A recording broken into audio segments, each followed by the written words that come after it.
Welcome to the Starting Over podcast. I'm your host, Edward Shelton, aka Dark Logos. And this is where we apologize for technical difficulties on other shows that we've been on. Pretty much, unfortunately, fortunately, I was asked to be on Glass Cabinet Films Roundtable, and pretty much Google decided that it didn't like me. And by the time I realized, oh yeah, I can put it on my phone, because I just got a Android Captivate Glide. It was too late. The roundtable was over, and I don't even know if it'll work on my phone, because the Hangout got ended, just ended. So, for anybody that's probably wondering what I would have said, at this stage I'm just a bit frustrated, more on myself than I am with Ryan or anybody else. But pretty much the biggest issue that we have from the Batman set is that it gives us mid-tier support, just sort of like I said in the previous show. In giving us mid-tier support, it means that this set really isn't around big hitters. Yes, there's awesome figures like Big Barda, but in all honesty, she's a rarity. Even with the Green Lantern Batman, he's a rarity. But at the same time, if you look at Big Barda's biggest problem is that one-time double power action. Yeah, it can be game-changing in a 300-point meta, but at the same time, you've done a double power action. Yes, her defense goes up, but you're stuck. If you fail to hit and move that 12 squares phasing, then that's it. And then you also have to be in a position to initiate a double power action, which means that you can't have another token on. With the Green Lantern, Batman, there's so many other disadvantages that he has, is that with so much stealth support, he can't bust stealth, even though he has stealth. And then stealth busting is really easy to put on your team. When you start looking at how much Superman we still have in the meta, how much Avengers Initiative we have in the meta, how much wildcarding we have in the meta, how easy it is to Thunderbolts and get Avengers Initiative, or Ultimates or whatever else. He's good for the set, and he's good for the fact that he's the only legal Green Lantern legitimate tank that we can get. But there are going to be problems. More so, if you've paid attention, you would know that the biggest issue that we are going to have in the meta is vehicles, not just for the cop car being able to do penetrating damage and just running people over and maneuvering them, but it's the fact that you can now have vehicles block line of fire really easily and a lot more effective than barrier ever could be. When you combine that element with the fact that vehicles can be healed, you combine it with capture shenanigans that's out there, you are in a new age where big tent poles are more of a liability than ever before. If I do my silly shenanigans and I perplex up my Arkham City Guards attack to an 11 and roll against the 18 defense, and I have a prob either through normal means or theme team, guess what? I'm going to most likely capture your Batman. If I capture your Batman or whoever else on your team, your major tentpole, what are you going to do?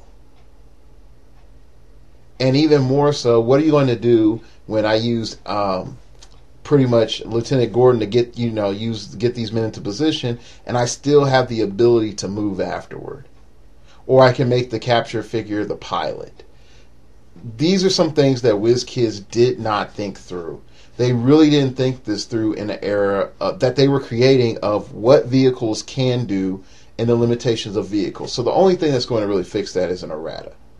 And more so, I don't want to be like poo-pooing on people's fun, but I think that we can see by the market prices right now that the average person is looking at the Batman set as this is not worth my money, or they're saying to WizKids, I'm not really willing to pay high dollar for this set. if you look at the CUR, and I usually look at the CURs as a determination of what the set's value really is, and then I start looking at super rares, because super rares value decline, and I've told you that over time.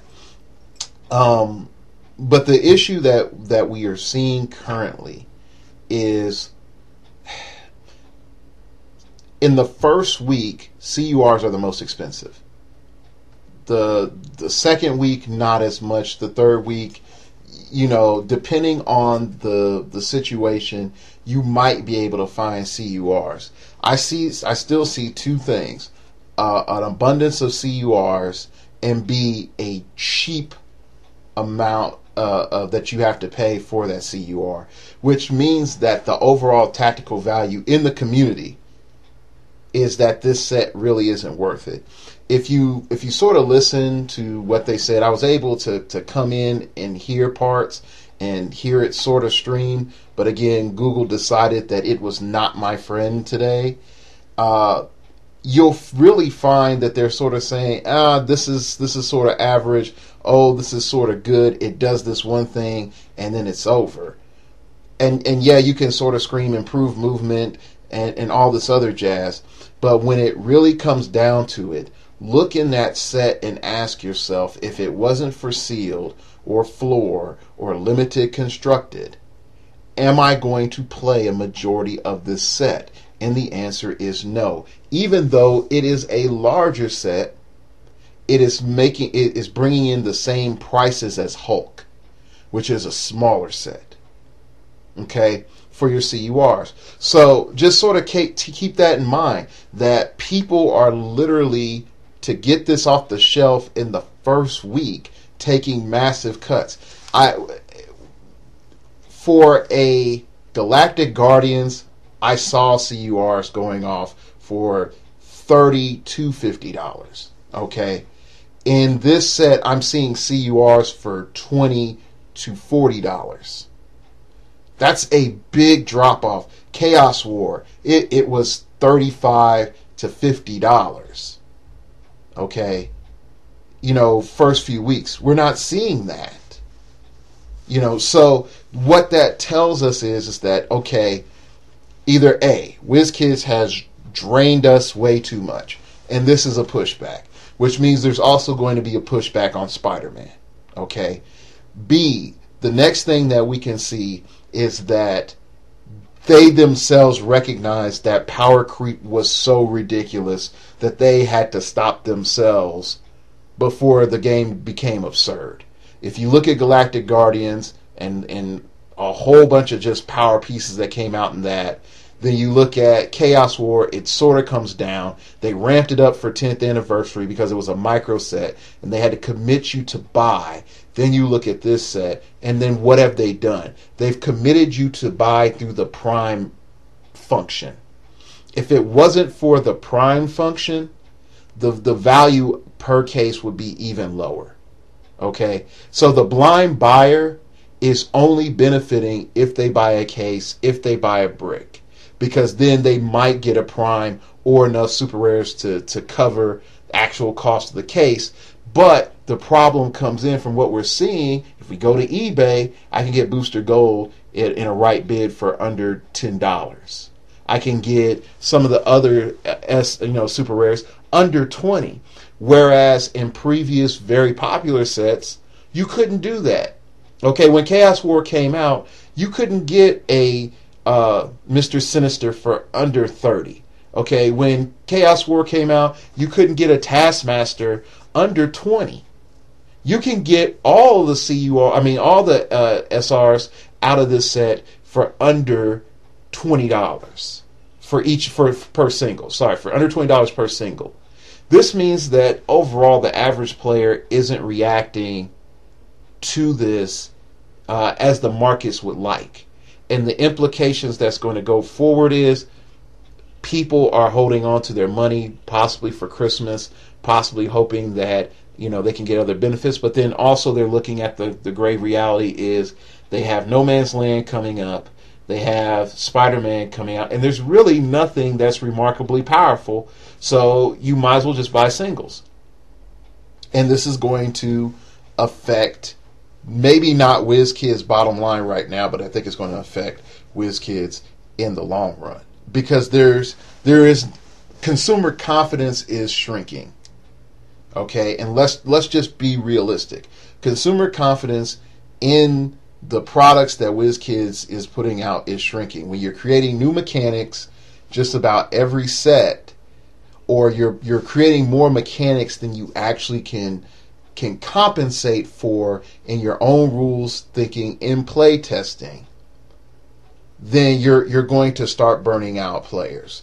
Because I'm telling you, I'm so telling you that Arkham Asylum Guard, unless they make some sort of weird ruling on capture or change capture completely, is going to be one of the biggest banes in the meta, and it's going to be worse than Nightcrawler. And then it's like, oh, how can it be worse than Nightcrawler? Nightcrawler could move your figure, but Nightcrawler could never take your figure off the board. Okay? Nightcrawler had a 10 attack, and he had to hit whatever defense that he wanted. Yeah, you could perplex up Nightcrawler's attack. But even still, once he moved a figure, that was it. Your opponent still had to make rolls to do damage. Your opponent could statistically whiff all of their attacks depending on the defensive value and attack values, blah, blah, blah, blah, blah. And they could phase away, roll for breakaway, whatever they wanted to do. Okay. But what the Arkham Asylum Guard, in combination of a cop car, which should be very, very concerning for you, for a piloted cop car or just a plain cop car, is ridiculous. Or even you could just say Gordon.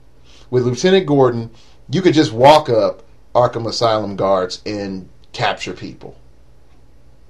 Okay, so, and then you can say, hey, the cop car is right there, free action, I become the pilot. You can't do anything. So there's a new reality that has to be coming in the meta. Is how am I solving for Arkham Asylum Guards? You remember when we go back to that video I did? I know that's sort of shameless, considering I'm doing this as a response to a video that I got cut out of. But if you look at my video a couple episodes ago, either it's 31 or 32, it's in the 30s, 31, 32, 33. I know it's not 34 and 35. But pretty much what I address is, hey, you are now dealing with vehicles that can suck up a lot of damage. You have the Invisible Jet, which gives them ghetto super senses. What are you going to do? Okay, now the Arkham Asylum Guard can come in and capture vehicles, which I find is ridiculous. Because there's no limitation on it, as long as it has a standard or a tiny symbol. Now, it can't capture the bug, but they can capture like the Batmobile or whatever else, or the cop car. But when you look at the amount of damage that you have to crank out to kill one of those cars, you're not going to get a hold of a good player is not going to let you get a hold of their Arkham Asylum security guard. Okay? So, overall, I think that tactically, the way the meta is at now, you have new risk. You can play the gauntlet, you can play the utility belt, but guess what? You get captured, that is sort of GG. Okay? You could spread your damage around, but you're going to have so much problems with dealing with the cop car. You really dealing with the cop car and the Invisible Jet. If you play the cop car in the Invisible Jet, the problems that you're going to have is, where is your sustained damage? Okay? If you play a bunch of tiny pieces, I'm sorry, running shot pulse wave isn't going anywhere. You're just going to get nuked. There's too much stuff that's top dial with little pieces in the meta now. And at support at a premium, I mean, what are we going to do? I mean, you're not paying you're paying 25 points plus for support. 25 points is at the lowest end of the meta is Alfred from the Fast Forces, and you're looking at support at going all the way up to 88 points of being just reasonable support. Okay, and not only are you looking at that, you're looking at figures that are okay. I perplex and I can do a little bit of damage, and I have an okay range, and I'm 78 points.